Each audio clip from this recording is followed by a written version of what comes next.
Livre du prophète Ésaïe, chapitre 3. Car voici, le Seigneur, l'Éternel des armées, hôte de Jérusalem et de Juda, le soutien et l'appui, tout soutien de pain et tout soutien d'eau, l'homme fort et l'homme de guerre, le juge et le prophète, le devin et l'ancien, le chef de cinquantaine et l'homme considéré, et le conseiller et l'habile ouvrier et celui qui s'entend aux enchantements. Et je leur donnerai des jeunes gens pour être leurs princes, et de petits enfants domineront sur eux. Et le peuple sera opprimé, l'homme par l'homme, et chacun par son voisin. Le jeune homme usera d'insolence contre le vieillard, et l'homme de néant contre l'homme honorable.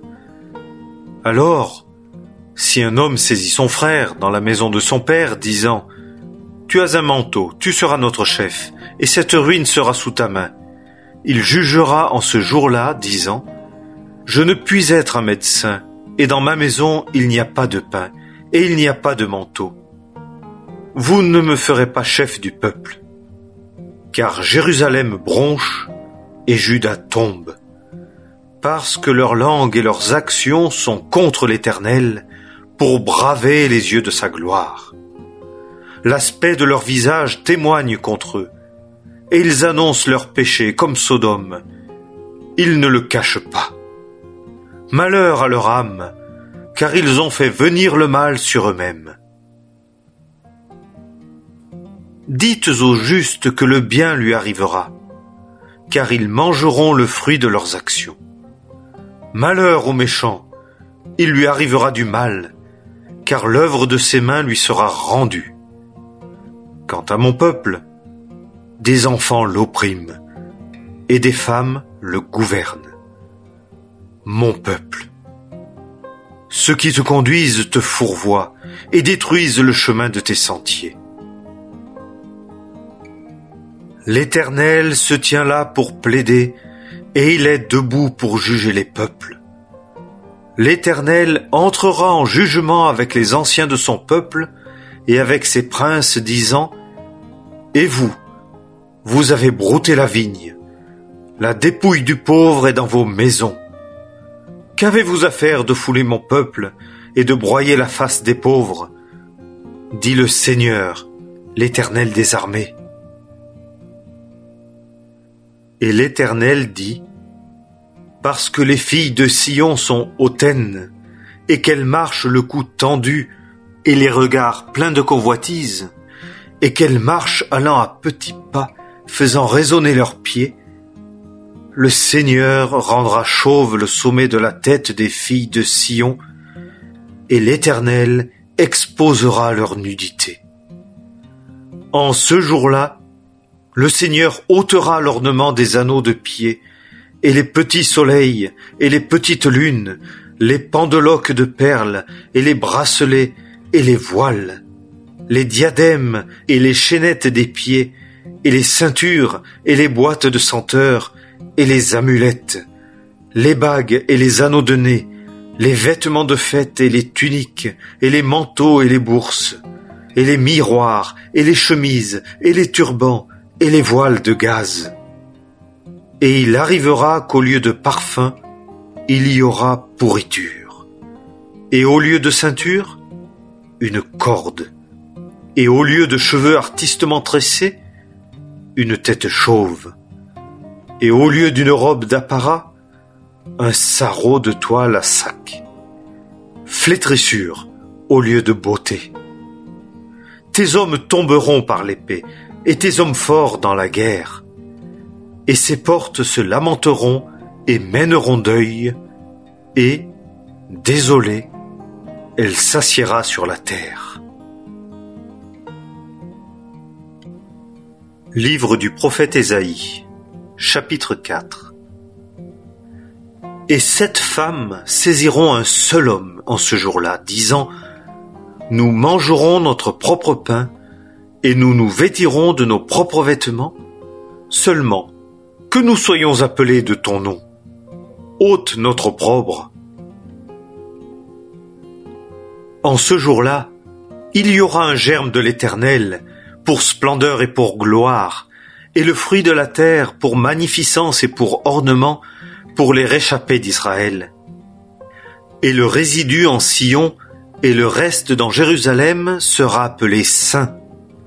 Quiconque sera écrit parmi les vivants dans Jérusalem, quand le Seigneur aura nettoyé la saleté des filles de Sion et aura lavé le sang de Jérusalem du milieu d'elle, par l'esprit de jugement et par l'esprit de consomption. Et l'Éternel créera sur chaque demeure de la montagne de Sion et sur ses assemblées une nuée et une fumée 2 jours, et la splendeur d'une flamme de feu la nuit. Car sur toute la gloire il y aura une couverture. Et il y aura un tabernacle pour ombrage 2 jours contre la chaleur, et pour abri, et pour refuge contre l'orage et contre la pluie. Livre du prophète Ésaïe, chapitre 5. Je chanterai à mon bien-aimé un cantique de mon bien-aimé sur sa vigne. Mon bien-aimé avait une vigne sur un coteau fertile. Et il la fossoya et en ôta les pierres, et la planta de cèpes exquis.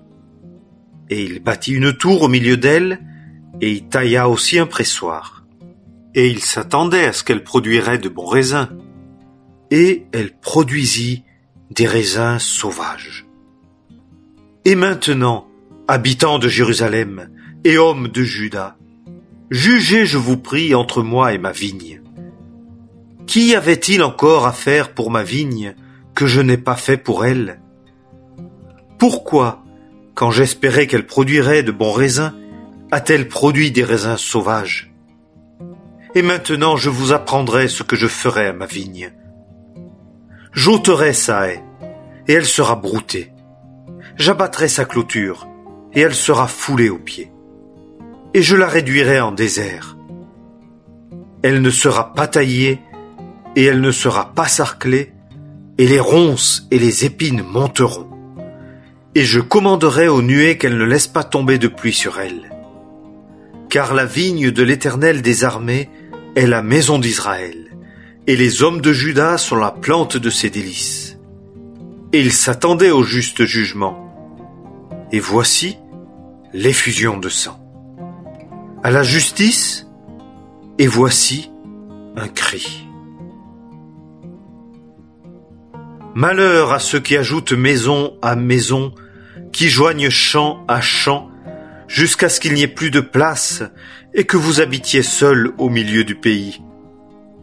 À mes oreilles, l'Éternel des armées a dit : si beaucoup de maisons ne sont désolées, si de grandes et belles maisons ne sont vides d'habitants, car 10 arpents de vigne ne produiront qu'un bath, et un commère de semences produira un épha.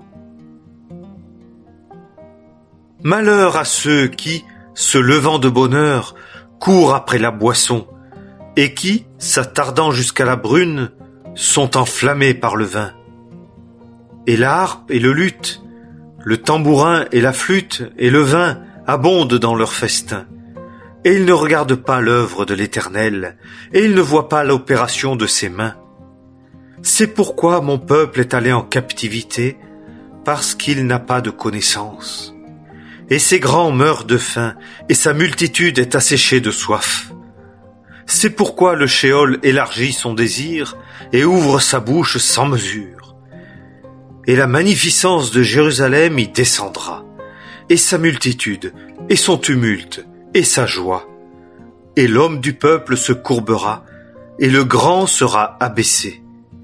Et les yeux des hautains seront abaissés. Et l'Éternel des armées sera élevé en jugement, et le Dieu saint sera sanctifié en justice. Et les agneaux paîtront, comme dans leur pâturage, et les étrangers dévoreront les lieux désolés des hommes gras. Malheur à ceux qui tirent l'iniquité avec des cordes de vanité, et le péché comme avec des cordes de chariot, qui disent « Qu'il se hâte, qu'il accélère son œuvre, afin que nous la voyions. et que le conseil du Saint d'Israël s'approche et vienne et que nous le connaissions. Malheur à ceux qui appellent le mal bien et le bien mal, qui mettent les ténèbres pour la lumière et la lumière pour les ténèbres, qui mettent la mer pour le doux et le doux pour la mer. Malheur à ceux qui sont sages à leurs propres yeux et intelligents à leur propre estime. Malheur à ceux qui sont forts pour boire du vin et hommes vaillants pour mêler les boissons fortes, qui justifient le méchant pour un présent et qui ôtent au juste leur justice. C'est pourquoi, comme une langue de feu dévore le chaume, et comme l'herbe sèche s'affaisse dans la flamme, leur racine sera comme la pourriture, et leur fleur montera comme la poussière. Car ils ont méprisé la loi de l'Éternel des armées, et ont rejeté avec dédain la parole du Saint d'Israël. C'est pourquoi la colère de l'Éternel s'est embrasée contre son peuple, et il a étendu sa main sur lui et l'a frappé. Et les montagnes ont été ébranlées, et leurs cadavres sont devenus comme des ordures au milieu des rues. Pour tout cela, sa colère ne s'est pas détournée, et sa main est encore étendue. Et il élèvera un étendard devant les nations lointaines, et il en sifflera une des bouts de la terre, et voici, elle viendra, rapide et légère. En elle, nul qui soit las ou qui bronche, nul ne sommeille, nul ne dort, nul n'a la ceinture de ses reins déliée, ou la courroie de sa chaussure arrachée. Ses flèches sont aiguës, et tous ses arcs tendus. Les sabots de ses chevaux sont comme le caillou, et ses roues comme le tourbillon. Son rugissement est comme celui d'une lionne. Elle rugit comme les jeunes lions. Elle gronde, elle saisit la proie et l'emporte. Et il n'y a personne qui délivre. Et elle mugira sur elle en ce jour-là comme mugit la mer. Et on regardera sur la terre, et voici les ténèbres et la détresse. La lumière est obscurcie dans son ciel. Livre du prophète Ésaïe, chapitre 6. L'année de la mort du roi Osias, je vis le Seigneur assis sur un trône haut et élevé, et les pans de sa robe remplissaient le temple. Des séraphins se tenaient au-dessus de lui. Ils avaient chacun 6 ailes. De 2, ils se couvraient la face, et de 2, ils se couvraient les pieds, et de 2, ils volaient.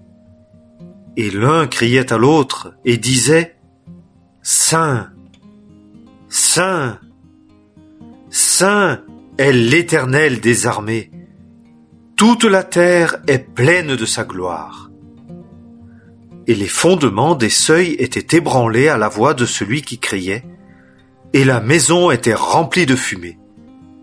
Et je dis : Malheur à moi, car je suis perdu. Car moi, je suis un homme aux lèvres impures, et je demeure au milieu d'un peuple aux lèvres impures. Car mes yeux ont vu le roi, l'Éternel des armées. Et l'un des séraphins vola vers moi, et il avait en sa main un charbon ardent qu'il avait pris de dessus l'autel avec des pincettes. Et il en toucha ma bouche et dit : Voici, ceci a touché tes lèvres, et ton iniquité est ôtée, et propitiation est faite pour ton péché. Et j'entendis la voix du Seigneur qui disait : Qui enverrai-je ? Et qui ira pour nous ? Et je dis : Me voici, envoie-moi.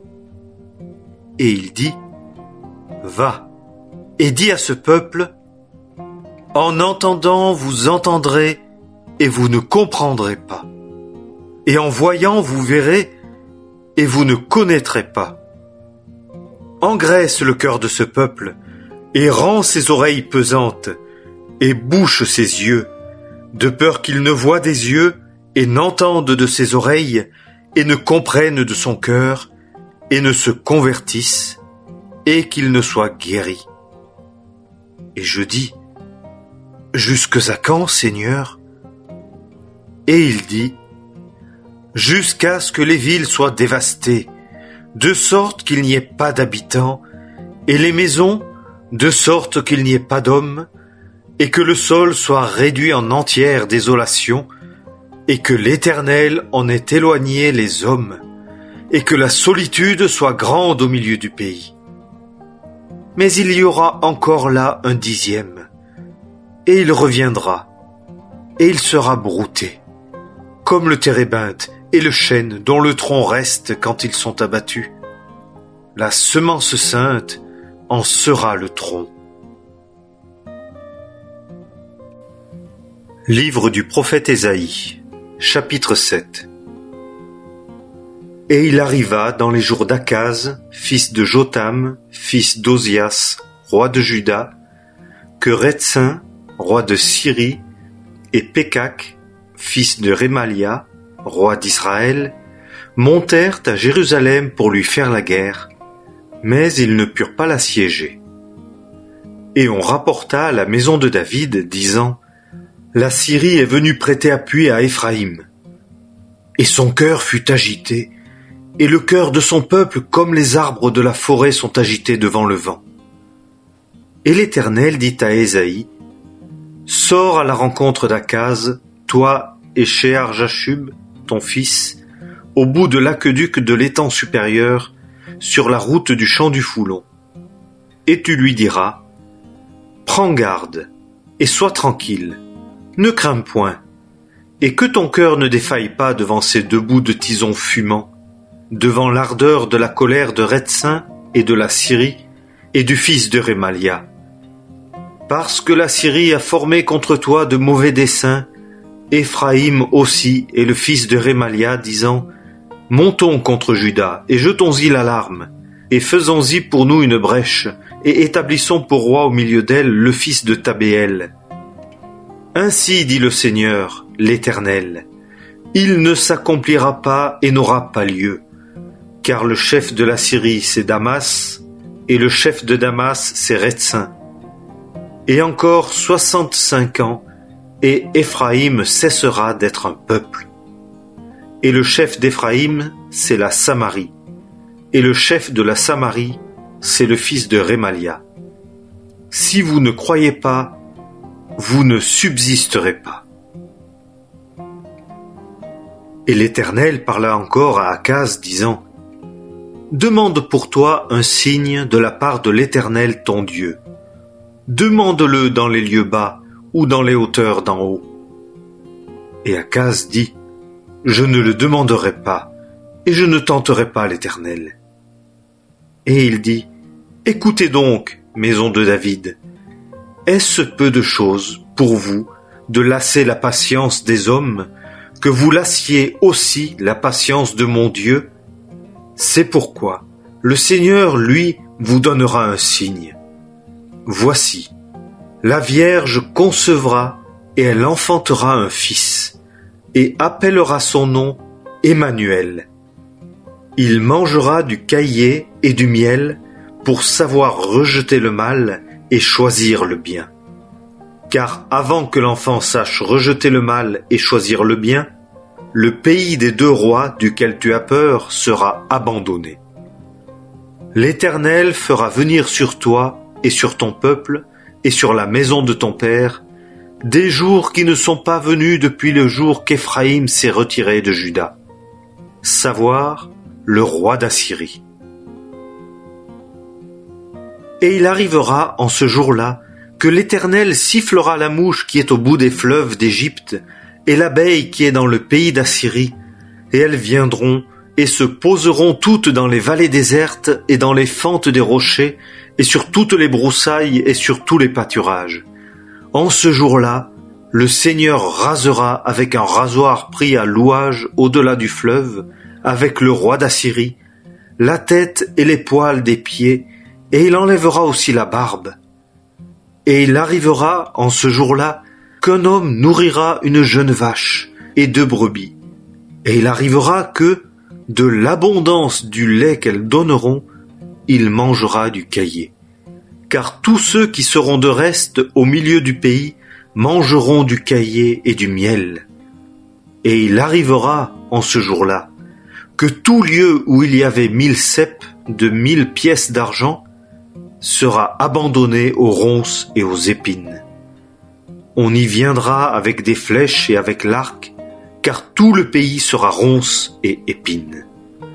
Et toutes les montagnes qu'on cultivait avec la bêche, on n'y viendra pas, par crainte des ronces et des épines. Et elles seront un lieu pour y envoyer le bœuf et pour que les brebis le foulent.